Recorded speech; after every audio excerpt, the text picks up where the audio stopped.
Assalamualaikum warahmatullahi wabarakatuh. Kembali lagi di channel Hikmah Misteri. Dan tentunya masih bersama saya Mas Nara. Di kesempatan kali ini saya akan menceritakan sebuah treat horor dengan judul Pelet Darah Haid. Treat ini ditulis oleh @omrush. Bagi kalian yang belum follow akun Twitternya, silahkan bisa mampir dulu dan di follow akun Twitternya. Oke, kalau sudah, so let's the hunt begin. Yang itu lagi, Mat, ujar seseorang lelaki yang berwajah lumayan tampan dengan penampilan yang sangat rapi, sambil menunjuk ke arah tumpukan karung beras yang baru saja selesai dikeluarkan dari dalam truk. Setelah pekerjaan orang-orang yang membantunya selesai, lelaki itu pun lantas memanggil mereka. Ayo, kita ke warung dulu, ajaknya seraya menunjuk ke warung kopi yang berada di seberang jalan. Lelaki itu membiarkan anak-anak buahnya memesan mie dan teh es.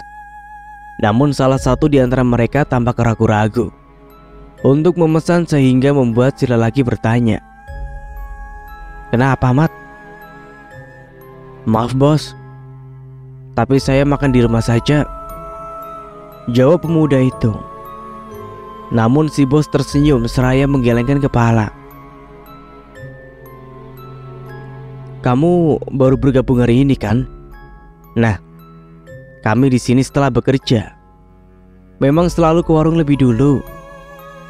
Karena prinsip saya tidak akan membiarkan orang yang telah membantu pekerjaan saya kelaparan. Dan tenang saja, semua makanan dan minuman ini gratis karena saya yang bayar. Tidak akan saya potong dari upah kalian." Pemuda itu langsung menunduk. "Ayo, pesanlah makanan dan minuman untukmu," suruhnya lagi. Selesai makan dan minum di warung tersebut, mereka pun diberikan uang upah dari pekerjaan hari itu.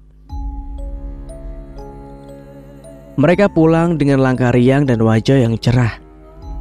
Lelahnya pekerjaan tak lagi mereka rasa, karena upah yang didapat sesuai dan juga mereka diperlakukan dengan sangat baik oleh bos.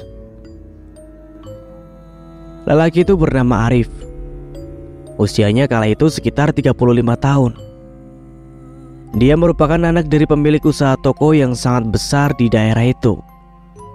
Bisa dibilang agen penyalur barang-barang yang kemudian akan dijual secara ecer oleh pedagang-pedagang kecil. Meski usianya termasuk tua, kalau di kampung bisa dibilang bujang tua, namun Arif masih lajang dan belum menikah. Jangankan istri, pacar saja dia tidak punya. Sudah sering orang tuanya menyuruhnya untuk segera menikah.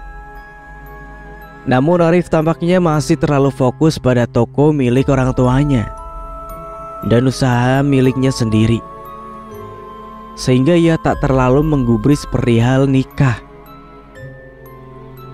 Hingga pada suatu hari di musim hujan, Arif dikabari oleh orang tuanya bahwa truk yang mengantar barang mereka dari Banjar mengalami masalah di perjalanan,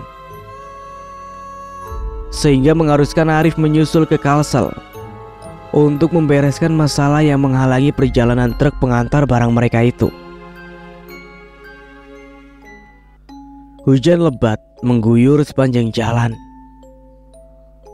Tak banyak lalu lalang mobil kala itu.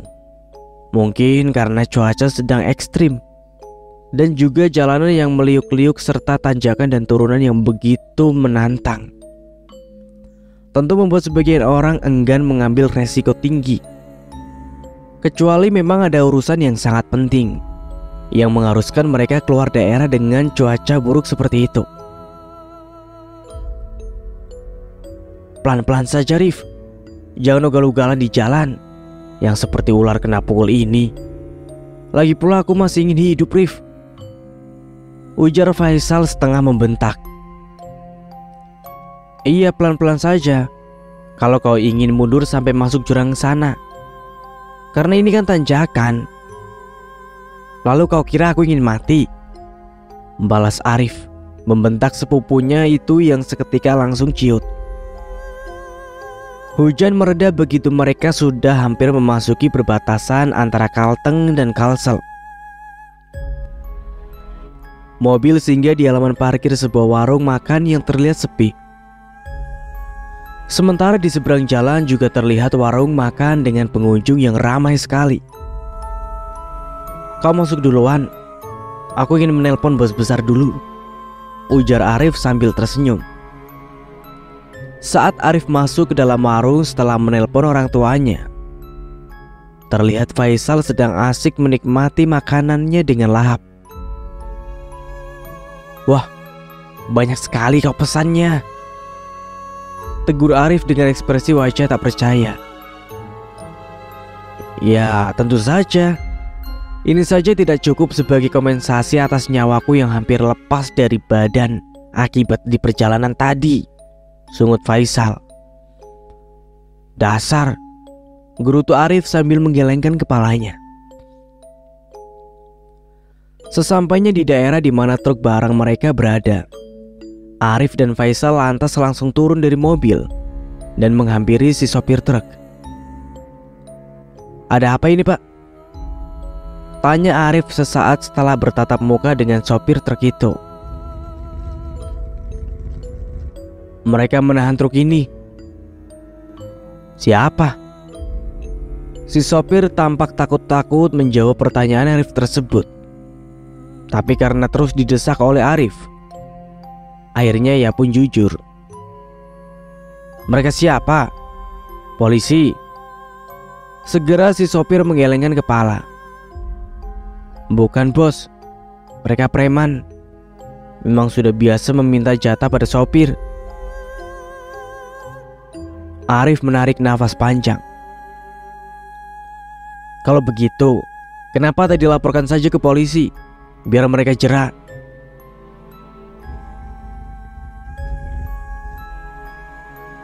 "Saya tidak berani mengambil resiko, bos, karena saya sering lewat jalan sini." Arif menggeleng.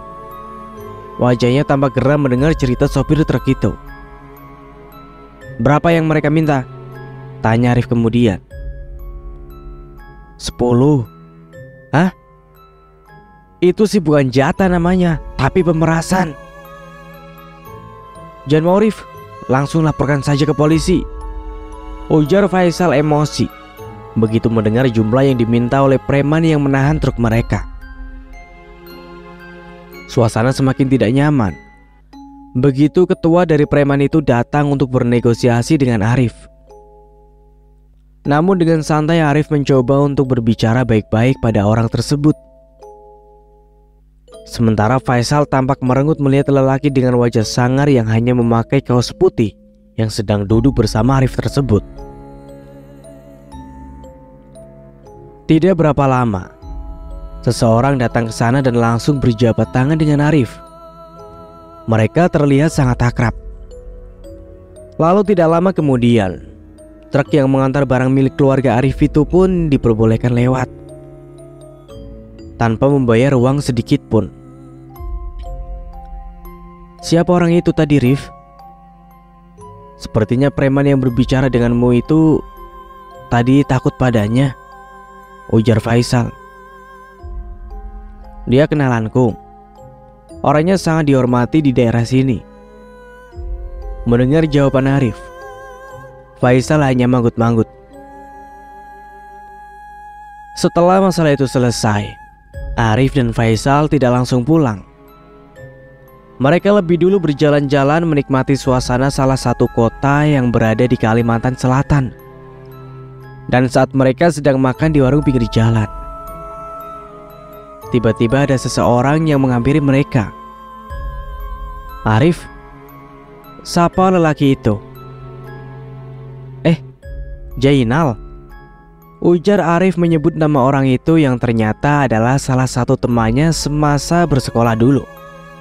Obrolan berlangsung dengan hangat. Sesekali diselingi tawa keduanya. Sementara Faisal hanya melongo mendengarkan obrolan mereka yang menurutnya tidak seru.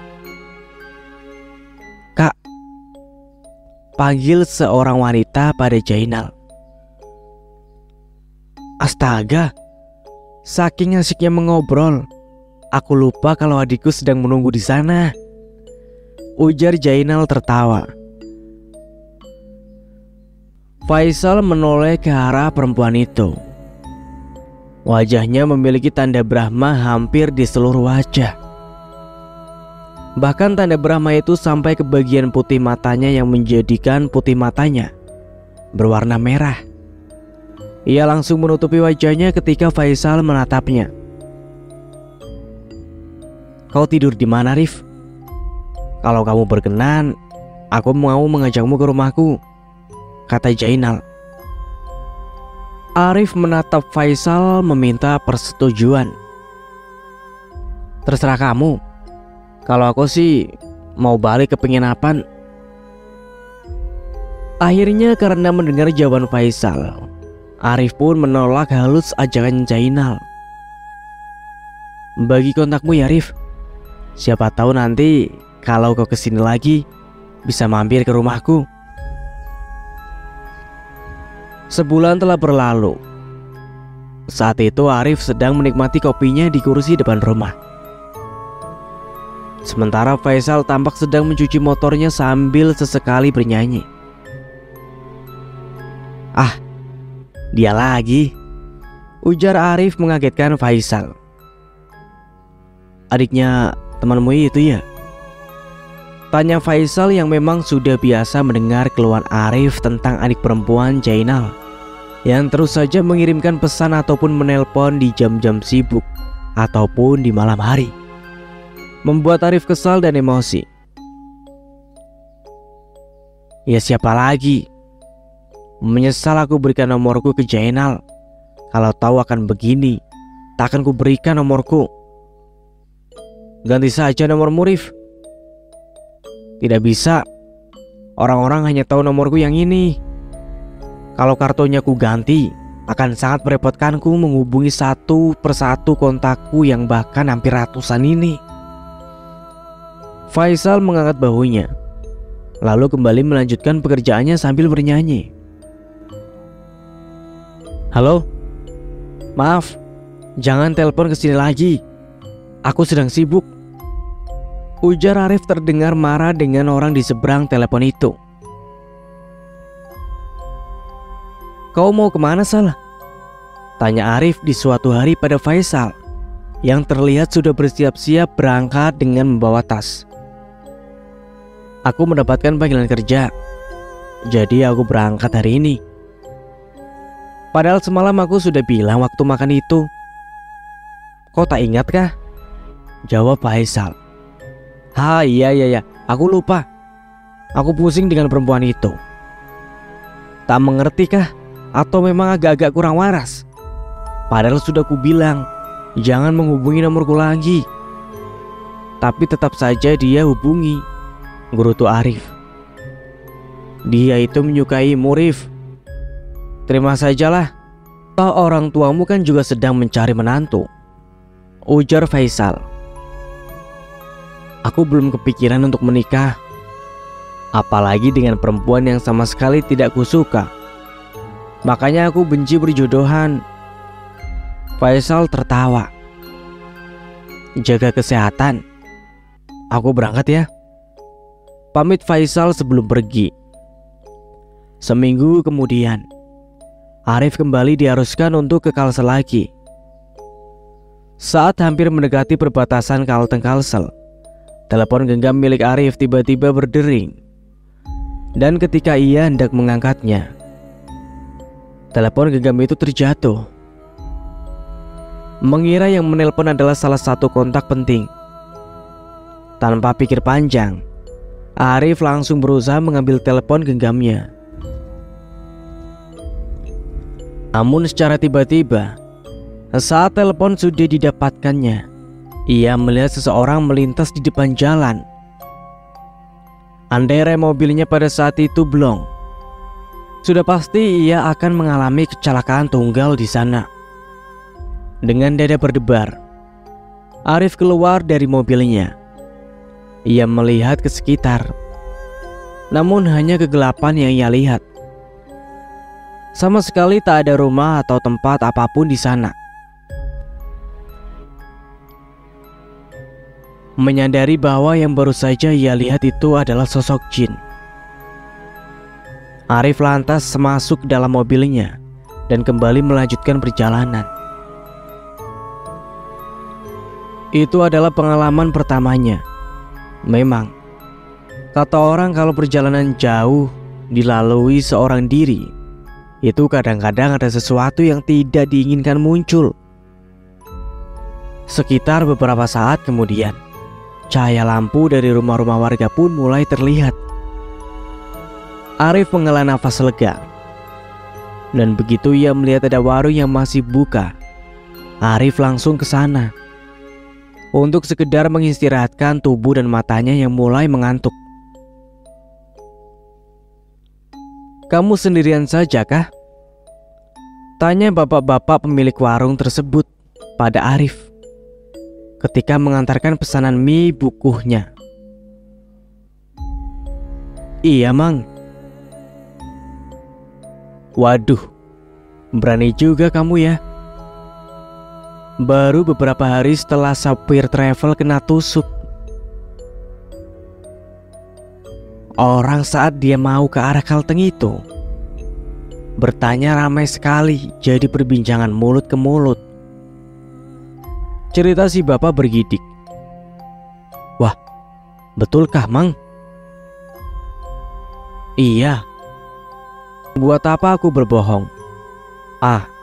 Asal kamu tahu saja, arah ke Kalteng ini sekarang sudah rawan sekali perampokan, begal. Banyak sudah kejadiannya. Ada juga satu keluarga yang kena rampok. Kasihan sekali." Arif ikut giris mendengar cerita si bapak. Dan cerita bapak terhenti begitu beberapa pemuda masuk ke area warung. Sekilas Arif melihat salah satu pemuda itu tampak memperhatikannya. Ketika Arif menganggukkan kepala, si pemuda itu lantas tersenyum. Saat membayar makanan yang ia pesan tadi, Arif meminta izin untuk ikut parkir sebentar di halaman warung, karena ia ingin tidur beberapa saat guna menghilangkan lelah dan kantuknya. Si bapak yang baik hati itu mengizinkan. Bahkan beliau menawari Arif untuk tidur di dalam rumahnya dan melanjutkan perjalanan di esokan paginya. Sekitar pukul 4:30 subuh, Arif kembali melanjutkan perjalanan. Setelah sebelumnya ia terlebih dulu membasuh wajahnya dengan air mineral botolan yang ia beli di warung sebelumnya. Ketika tiba di sebuah pasar yang terlihat dari pinggir jalan raya, Arif langsung mencari tempat parkir area pasar tersebut. Ia berniat mencari makanan untuk sarapan. Setelah beberapa saat berjalan di pasar, langkah Arif terhenti di sebuah warung nasi milik seorang ibu-ibu tua yang sangat ramah. Di situ juga ia makan dan minum teh hangat. Cukup membuat pulih kembali tenaganya yang terkuras selama di perjalanan. Selesai makan, Arif tak langsung pergi. Ia terlebih dulu membeli beberapa kue untuk bekal di perjalanan. Singkat ceritanya, 6 hari telah berlalu. Setelah urusannya beres, Arif pun berniat untuk kembali ke rumahnya di Kalteng. Namun begitu ia baru saja hendak keluar dari salah satu toko, Arif dikagetkan dengan kemunculan Jainal. "Loh, Nal, kamu ngapain kemari? Tempat ini kan jauh dari rumahmu," tanya Arif kaget. "Tak sangka kita bertemu lagi, Rif." "Iya, ini aku sedang ada yang diurus, Rif. Masalah pekerjaan, makanya sampai kemari." Arif membulatkan bibirnya sembari mengangguk. Ya tentu saja, pertemuan itu hanya kebetulan. Karena Arif sama sekali tidak mengabari Jainal tentang kepergiannya ke Kalsel. "Kalau begitu, aku duluan ya, Nal." Rif, sebentar. Aku boleh ikut sampai ke kotaku kah? Soalnya kemarin aku pergi naik bus Dan seperti yang kamu tahu, di sini jauh dari terminal. Aku susah dan buang-buang waktu kalau aku harus ke terminal lebih dahulu. Sementara waktuku tidak banyak. Karena beberapa hal di pekerjaanku harus kubereskan dalam waktu singkat. Jadi aku benar-benar tidak ingin membuang-buang waktu. Ya Rif, bolehlah ya. Toh kita searah ini. Merasa kasihan pada Jainal, Arif pun langsung menyetujui. Sesampainya di rumah Jainal, Arif dipaksa untuk mampir sejenak. Bahkan orang tua Jainal juga memaksa Arif untuk menginap semalam di rumah mereka. Merasa tak enak untuk menolak, Arif pun menyetujui untuk mampir dan menginap semalam di sana. Keluarga Jainal sangat ramah sekali padanya. Bahkan ibunya Jainal sampai memasakkan macam-macam untuk Arif. Namun yang anehnya, adik perempuan Jainal sama sekali tidak terlihat keberadaannya di rumah itu. Mungkin andaikan dia ada, tentu saja keadaan menjadi canggung. Sebab Arif pernah memarahinya perihal dia yang selalu menelpon di jam-jam sibuknya Arif. Malam itu Jainal, Arif dan ayahnya Jainal mengobrol-ngobrol di teras rumah ditemani kopi hitam dan beberapa kue pasar. Setelah mengobrol, Arif dan Jainal tidur. Keesokan paginya, mereka sarapan nasi bungkus dan kopi hitam. Selesai sarapan, Arif berpamitan untuk pulang. Tidak lupa ia menyelipkan beberapa lembar uang di tangan orang tua Jainal sebagai ucapan terima kasih.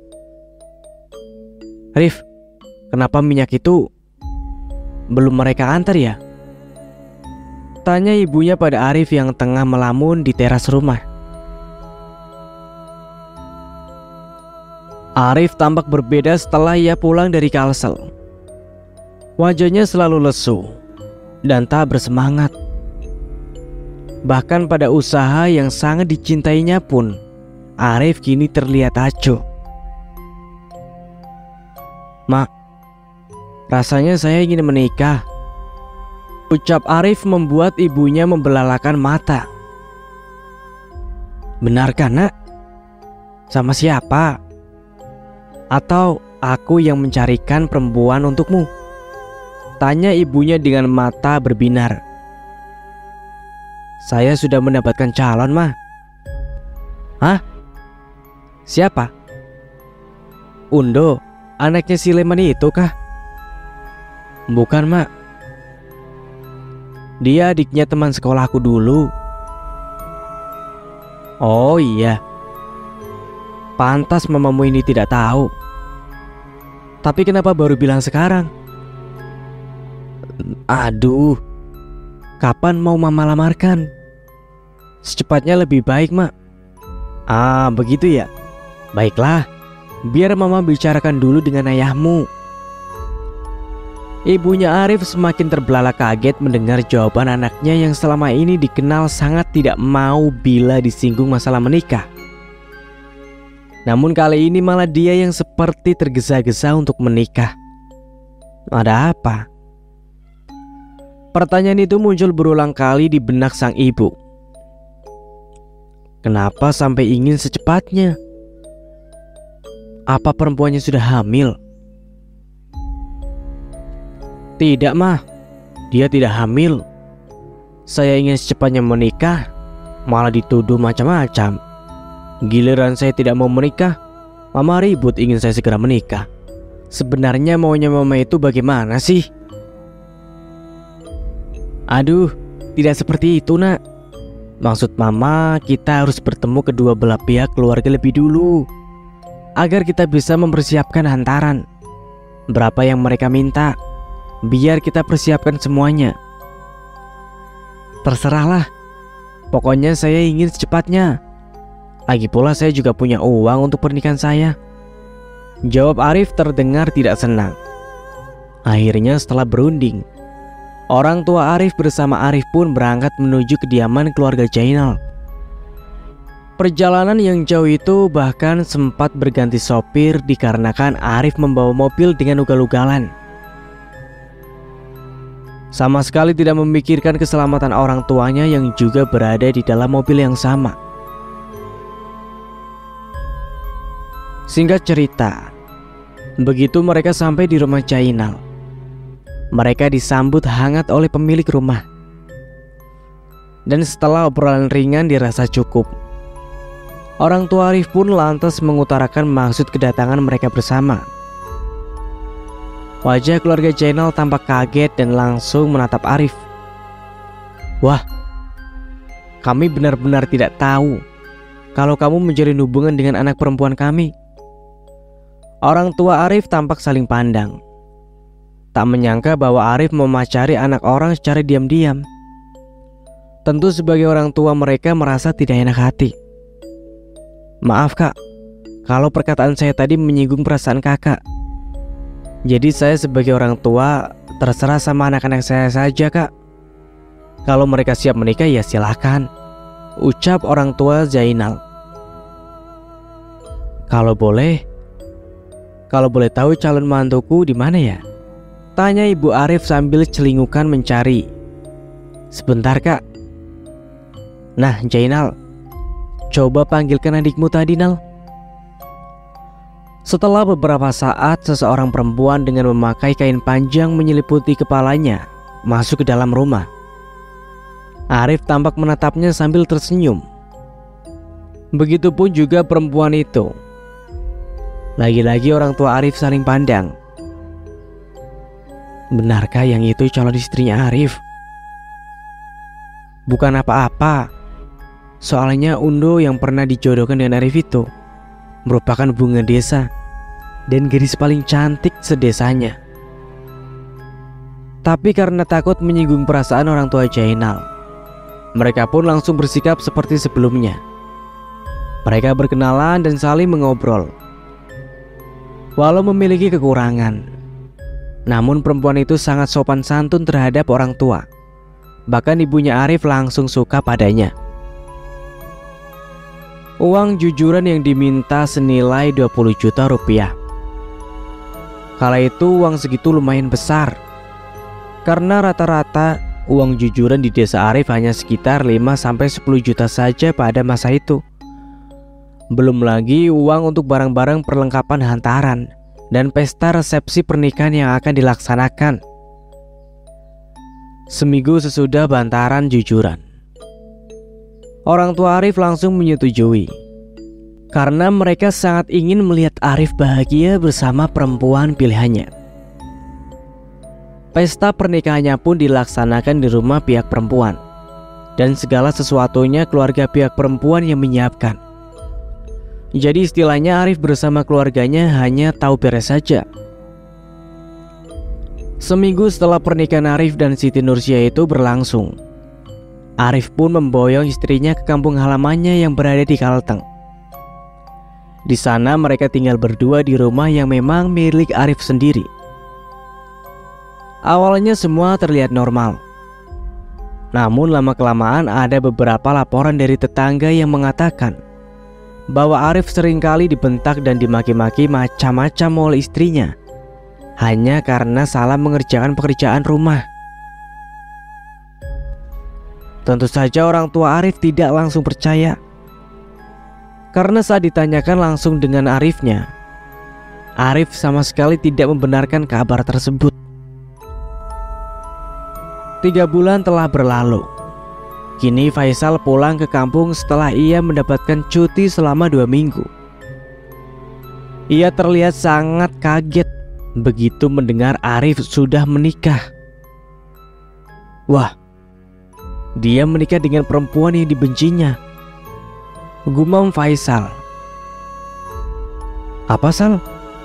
Tanya ibu Arif. Tidak Cuk, bukan apa-apa, jawab Faisal seraya melanjutkan makannya. Bah, kau tak kaget kan aku sudah pulang? Ujar Faisal pada Arif yang tampak melamun memperhatikan anak buahnya bekerja. Ku dengar dari orang tuamu kau sudah nikah ya? Tak kusangka kalau kau akan menikah dengan perempuan itu. Jangan-jangan kau dipelet Gelak tawa Faisal membuat Arif murka. Tanpa basa-basi, Arif langsung meninju Faisal hingga membuat hidungnya berdarah. "Jaga mulutmu," bentak Arif menunjuk wajah Faisal. Lelaki itu tampak meringis sambil memegangi hidungnya yang berdarah. Apakah Arif sebegitu sayangnya terhadap perempuan yang dulu bahkan sangat dia benci itu? Ia menatap Arif yang menjauh setelah memukulnya. Akhir-akhir ini bos bawaannya selalu emosi. Biasanya setelah selesai bekerja, kami selalu diajak ke warung. Tapi sekarang sudah tidak pernah lagi setelah istrinya bos kesini waktu itu, ujar salah seorang anak buah Arif yang sudah sangat lama bekerja di sana.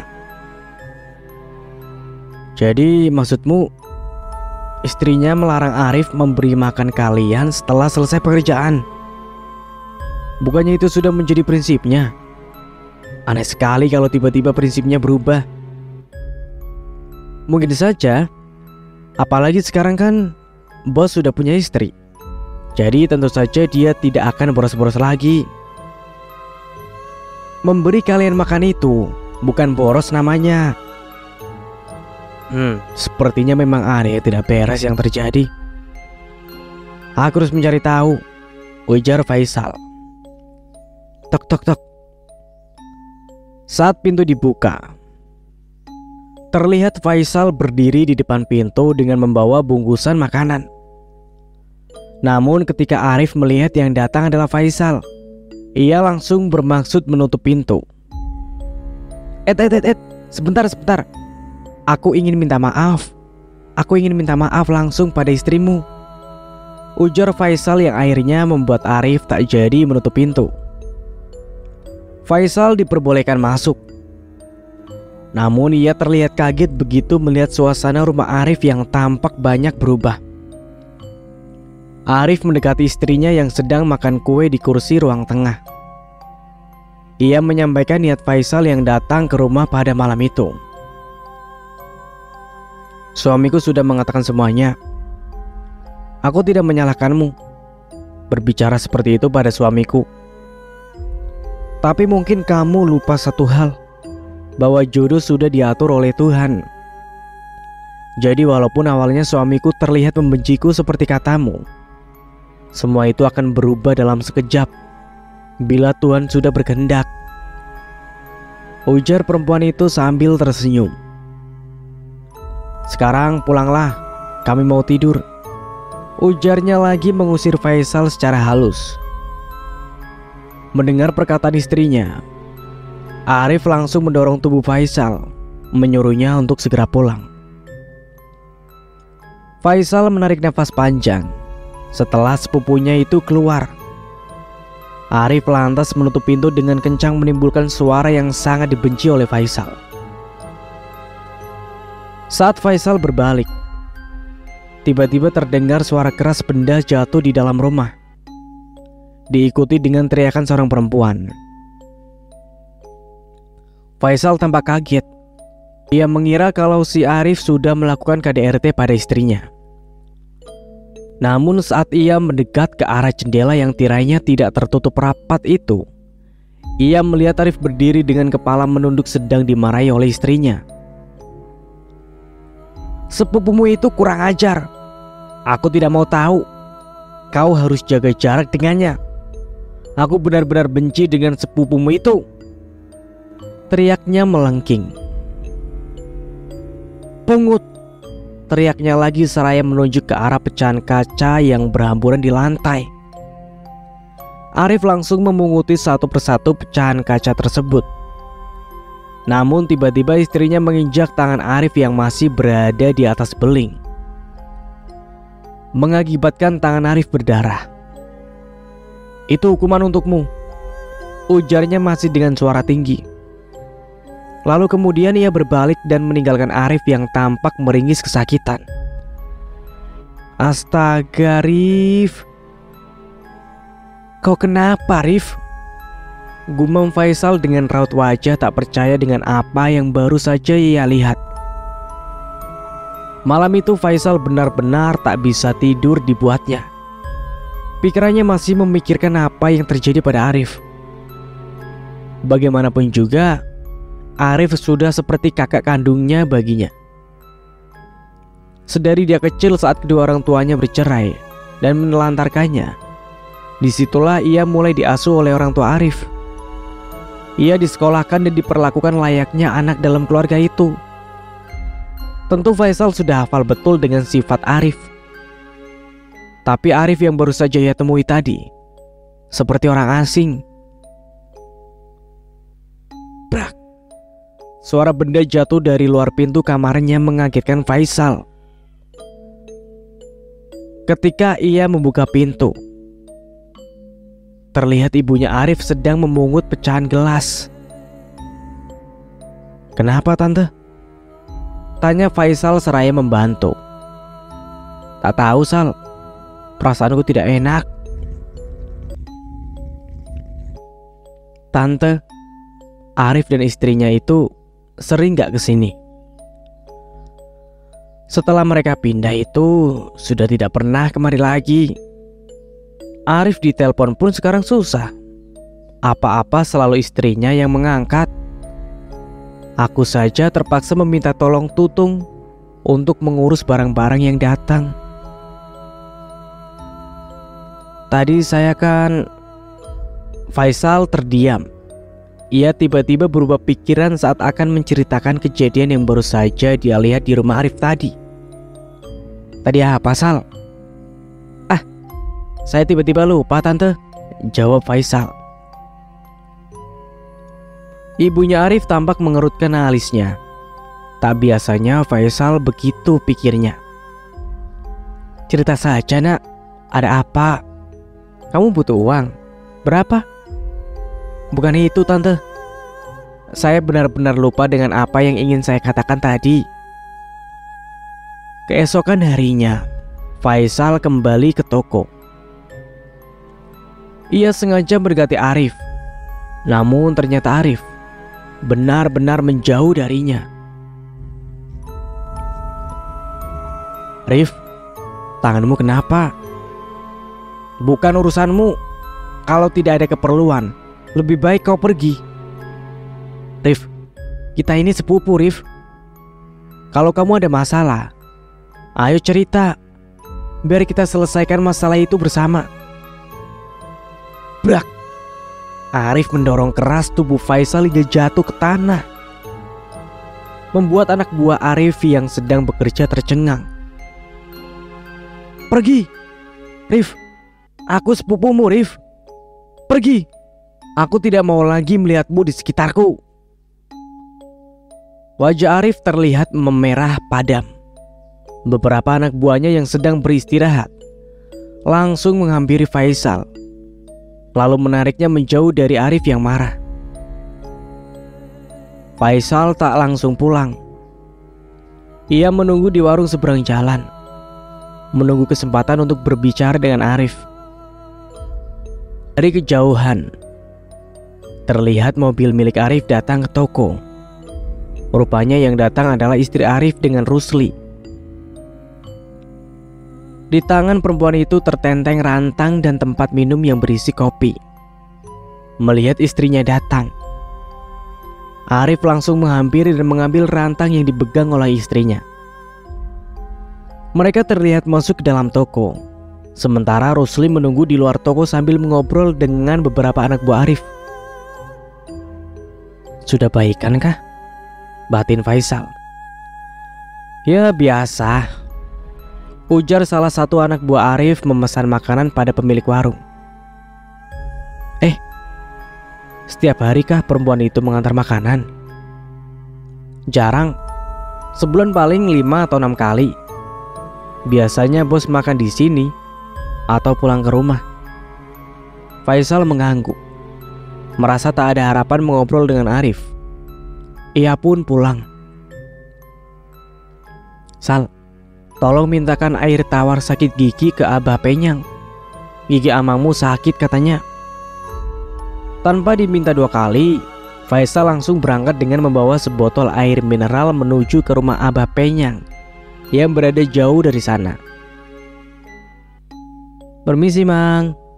Permisi. Nah, Raboy. Anu, ini teman saya sakit gigi. Mau minta air tawar. Lelaki berusia 50 tahunan yang dikenal dengan panggilan Abah Penyang itu pun langsung menaiki tangga rumahnya. Ia membuka pintu dan mempersilahkan Faisal untuk masuk. Tumben kamu yang kemari. Biasanya saudaramu itu. Oh, Arif pernah kemari ya, Mang? Iya, sering dia kemari. Dia sudah menikah sekarang, Mang. Oh, begitu ya? Mang. Panggil Faisal ketika Abah Penyang sudah selesai mendoakan air untuk sakit gigi ayahnya Arif. Apa? Tanda-tanda orang kena pelet itu bagaimana, Mang? Tergantung dari ilmu pelet apa yang dia gunakan. Maksudnya setiap pelet itu berbeda-beda kah? Ya. Kalau perubahannya sikapnya berubah drastis dari yang penuh perhatian ke orang sekitar, sekarang menjadi acuh bahkan cenderung kasar itu, kira-kira apa termasuk tanda-tanda kena pelet, Mang? Ya, bisa saja. Atau mungkin juga perubahannya itu disebabkan oleh masalah kehidupannya. Tidak, Mang. Saya kenal betul orang ini. Dia itu kalau ada masalah, jangankan sebesar gunung, sekecil debu saja dia cerita sama saya. Dan dia ini tipe orang yang penyayang dan peduli terhadap sekitar. Tapi setelah beristri, dia berubah jadi kasar. Bahkan belum lama ini, saya lihat dengan mata kepala saya sendiri kalau dia itu dimarahi oleh istrinya sampai tangannya itu diinjak di atas beling. Dia sama sekali tidak melawan, Mang. Saudaramu itu kah? Iya, Mang. Dan kalau memang dia kena pelet, saya ingin bantu dia, Mang, supaya dia bisa kembali seperti dulu. Dan bukannya saya menghina, Mang, tapi perempuan yang jadi istrinya sekarang ini mukanya biasa-biasa saja, di bawah standar lah. Kalau untuk mempermainkan sepupu saya yang mukanya lumayan ganteng dan berduit itu. Mana sepupu saya ini sebelumnya itu benci sekali dengan istrinya ini, Mang. Oh iya, dia juga pernah dijodohkan sama perempuan sini yang kata orang bunga desanya lah. Tapi gak mau si Arifnya ini, Mang. Begitu ya. Kalau memang seperti itu, nah, ini nanti aku beri air. Beri minum ke saudaramu itu. Kalau dia menolak atau tidak meminumnya, berarti dia memang kena pelet. Dan semisal dia menolak, lalu apa yang harus saya lakukan? Karena posisinya sekarang ini, sepupu saya ini benci sama saya, Mang.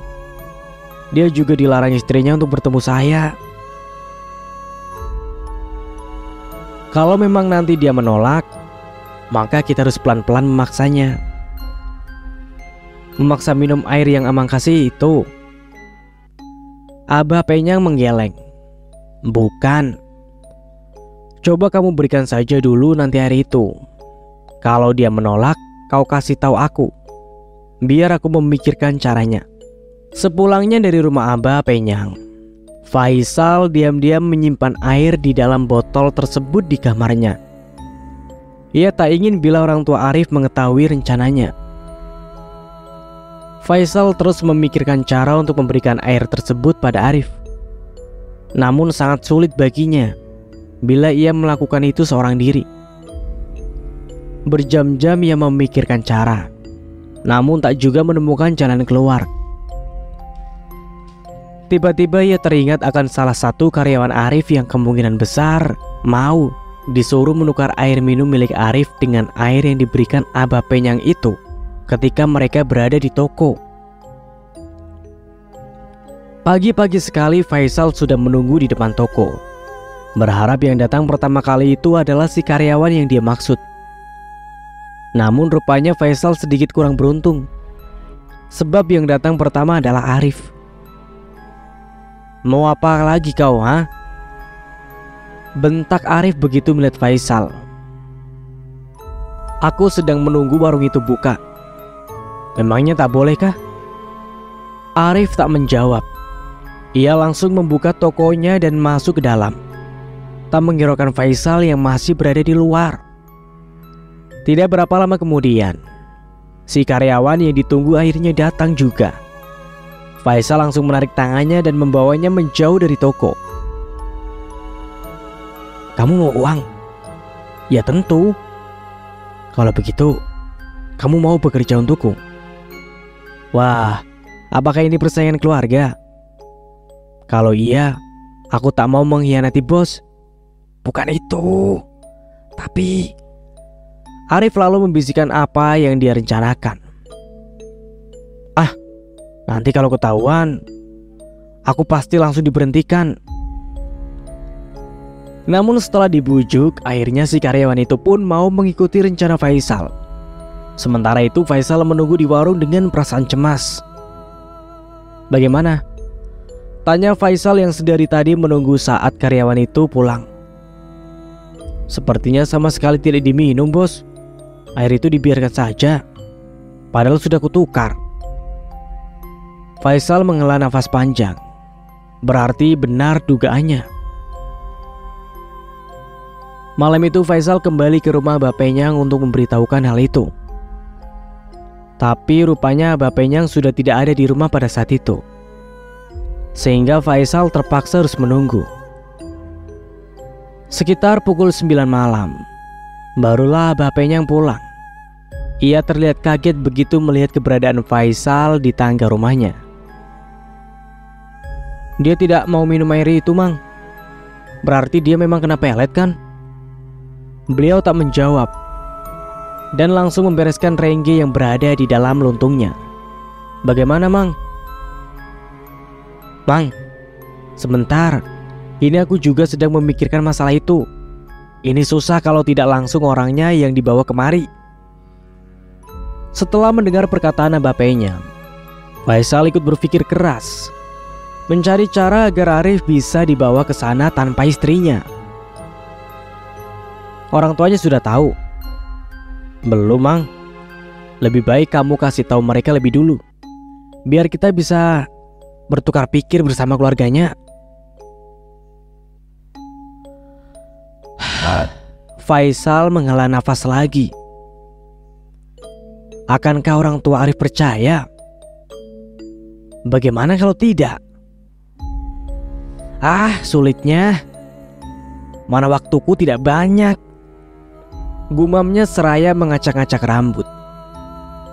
Nah, sampai di sini dulu ceritanya. Nantikan lanjutan kisahnya di part berikutnya. Dari saya mohon maaf bila ada salah kata. Akhir kata, wassalamualaikum warahmatullahi wabarakatuh.